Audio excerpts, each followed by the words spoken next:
Welcome to Boxing During Dinner. We're back here at our home, RANDAZZO'S, Little Italy, here in Coral Gables, Florida. Love it, love it. One of the best restaurants ever.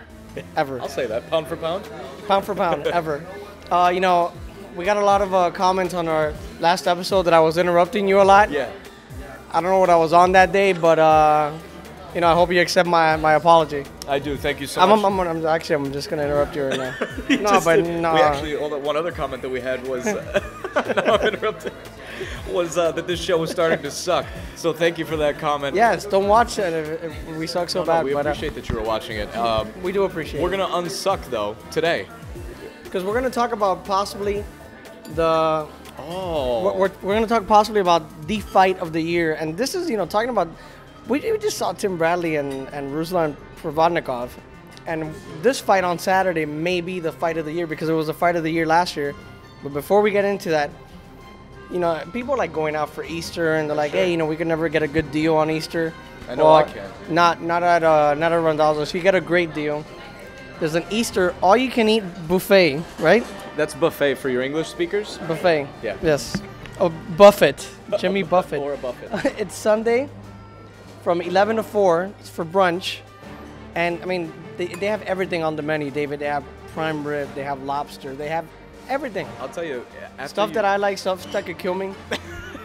Avoid the seafood if you're friends with Armando and have any of the similar ailments as him. But for $59 for adults and what was it, only $20 for kids, you literally, if you've eaten the portions at RANDAZZO'S, you know it's a ton of food. But this is like an all-you-can-eat type of like buffet situation where you won't want to participate in an Easter egg hunt or anything afterwards because you literally won't be able to move. I know you know guys. I know guys that could eat $500 worth of food here at the rate that it's being sold. Yeah, absolutely. But it's great food. It's worth it, and Mark will be here. Mark and family will be here, and baby Valentina, his new beautiful daughter. And they'll be here, and Mark's a great guy. But Mark loves boxing. He was a former great fighter, and he'd want us to talk boxing as much as we talk about his Easter buffet. But Brandon Rios and Mike Alvarado, David, I cannot be any more excited for a fight. I mean, there's a rematch, and as soon as the fight ended, we're like, we want to see this again.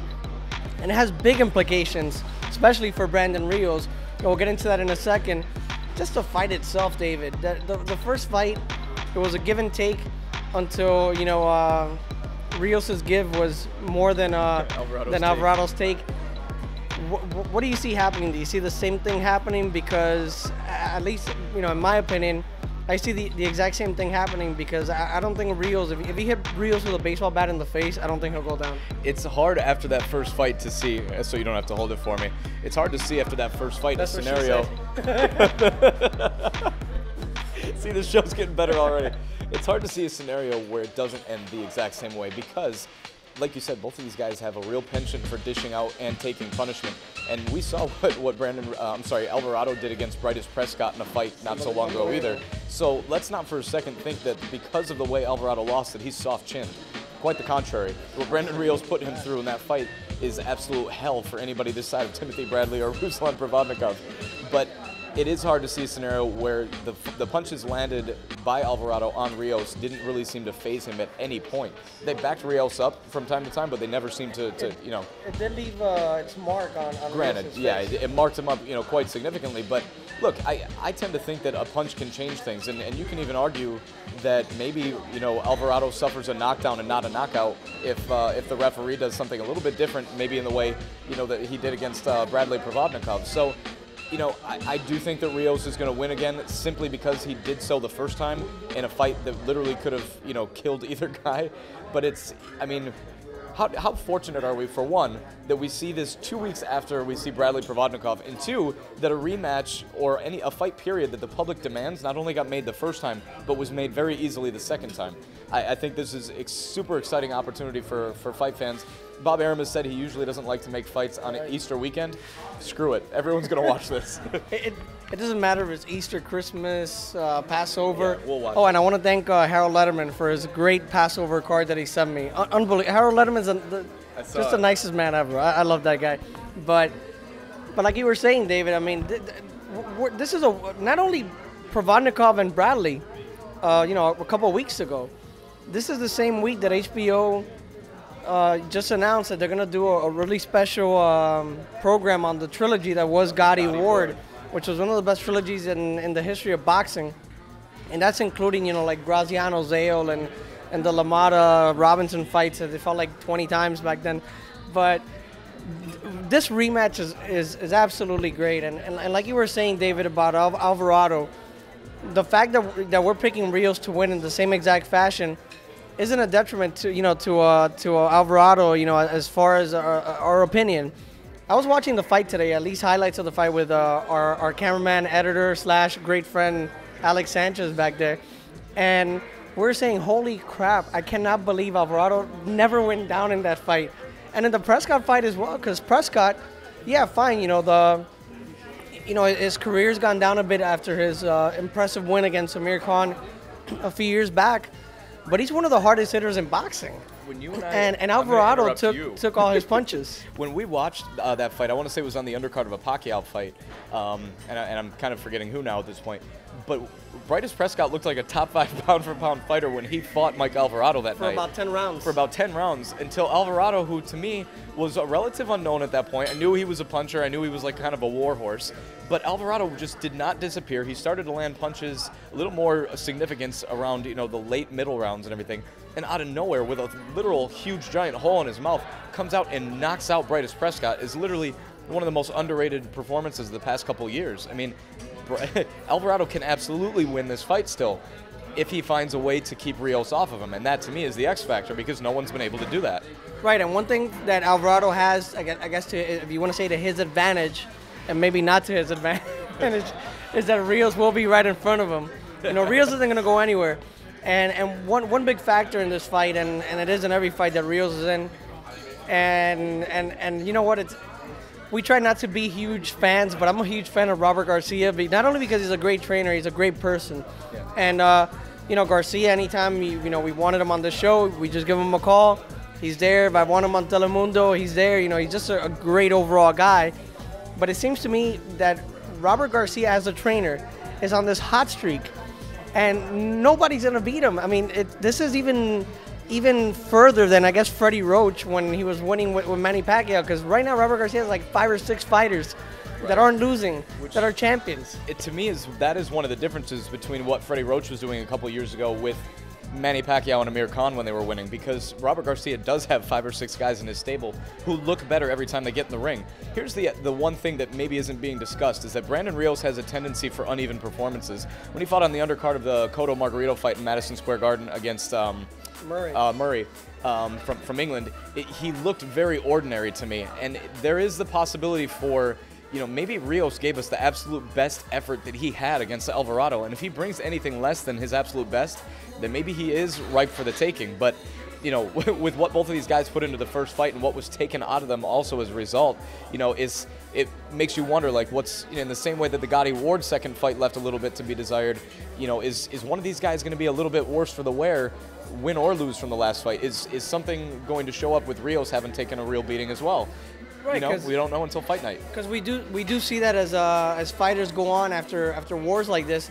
But my theory with Rios looking ordinary against Murray was the weight factor. He had to make that 135 limit, and he just looked sickly in the weigh-ins, and it was almost scary to see the way Brandon Rios looked. It kind of made me afraid for his safety that he had to lose that much weight. But since he's been at 140, I mean, he weighed in fine against Alvarado. I don't think he'll have a problem for this fight. But before we just make our final predictions, this fight, big implications for Brandon Rios. If he wins, he fights either Pacquiao or Juan Manuel Marquez. There may not be a fifth fight between Marquez and Pacquiao, but right now they're battling it out to see who gets to fight Brandon Rios, and what could be a very hot fight, a fight that sells very well. Who would you like to see him up against from these two fighters? Yeah, I think Rios versus Pacquiao is a heck of a fight, because Pacquiao still has his speed. Let's not question that.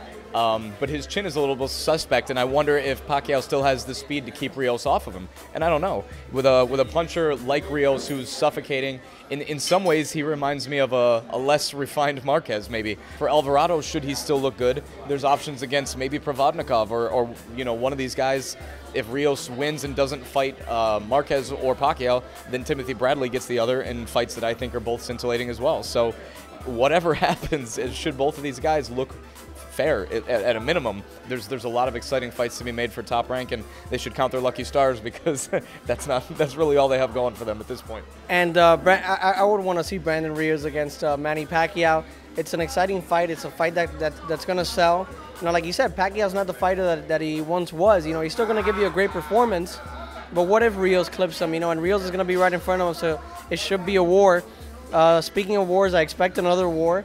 I mean, it wasn't hard to predict the first time that it was going to be a war. It's even less hard to say that it's going to be a war this time.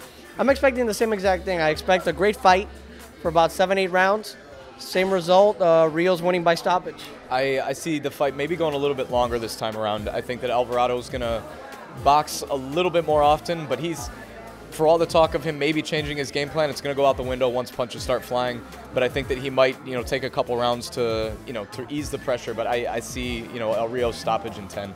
Like you said, David, you know, you didn't exactly say this term, but there are no losers in this fight. You know, Rios will get his fight against either Pacquiao or Marquez.